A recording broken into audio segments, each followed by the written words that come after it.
Bismillahirrahmanirrahim. Assalamu alaikum students. Hope you are fine with the grace of Almighty Allah. Students, today we are discussing theorem number 9.3. This is the converse of the previous theorem. I'm talking about 9.2. Converse mean opposite. In the previous theorem, in given we are having that M is the midpoint of a chord AB, and we have to prove that OM is perpendicular to AB. But in this theorem, in given we are having that OM is perpendicular to the chord AB, and we have to prove that M is the midpoint of the chord AB. Now move on the statement of the theorem. Statement of the theorem is perpendicular from the center of a circle on a chord bisects it. Perpendicular, you know very well about perpendicular. Perpendicular means when a line intersect another line by making the angle of 90 degree, it is called perpendicular. Center of the circle means a point which is equidistant from the points on the circumference of the circle. Look at the diagram. O is the center of the circle. Chord means the join of any 2 points on the circumference of the circle. It is called chord. In this diagram, AB is the chord of the circle. Bisects mean a line segment which is divided into 2 equal parts. Now in given we are having students, AB is a chord of a circle with center O, so that OM is perpendicular chord AB. Look at the diagram. In this diagram, AB is the chord of the circle, O is the center of the circle, and OM is perpendicular to the chord AB. Now what we have to prove? We have to prove that M is the midpoint of chord AB and measurement AM is equal to measurement BM. This we have to prove. For this proof we have a small construction. Just we have to join the points A and B with center O. Now proof of the theorem. For this proof we are having some statements and reason. Look at the diagram. There are two right angle triangles. Triangle OAM corresponding to triangle OBM, and these two are right angle triangle.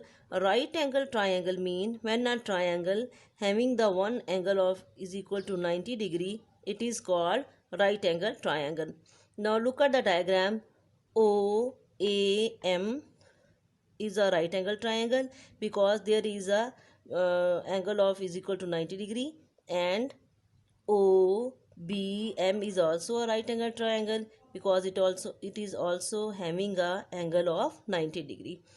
At point M, both angles are is equal to of 90 degree. Now we are discussing the angle of this triangle.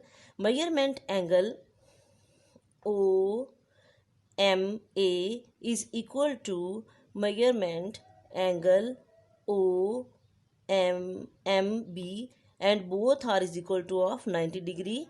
In reason it is given. It is given that measurement angle OMA is equal to measurement angle OMB is equal to 90 degree. At point M, you can see both angle is equal to of 90 degree. Now we are discussing the sides of the right angle triangle. Hypotenuse measurement OA is equal to hypotenuse measurement OB. Both are equal. Now what is hypotenuse? Hypotenuse is the longest side of the right angle triangle, or in other words you can say that the side opposite to the right angle. Now look at the diagram. OA is hypotenuse and OB also is hypotenuse. Both are the longest side of these two triangles and also the opposite to the right angle. Why they are equal? Because in reason they are saying that radii of the same circle mean both are radius of the same circle. That OA is the radius and OB is also the radius, and they that's why they are equal to each other. Now measurement OM is equal to measurement OM. This is the common side between these two triangles. OM is the common side of triangle OAM and OBM. This is common side. Now triangle OAM is congruent to triangle OBM, and these two triangles are congruent by the postulate H dot S congruent to H dot S.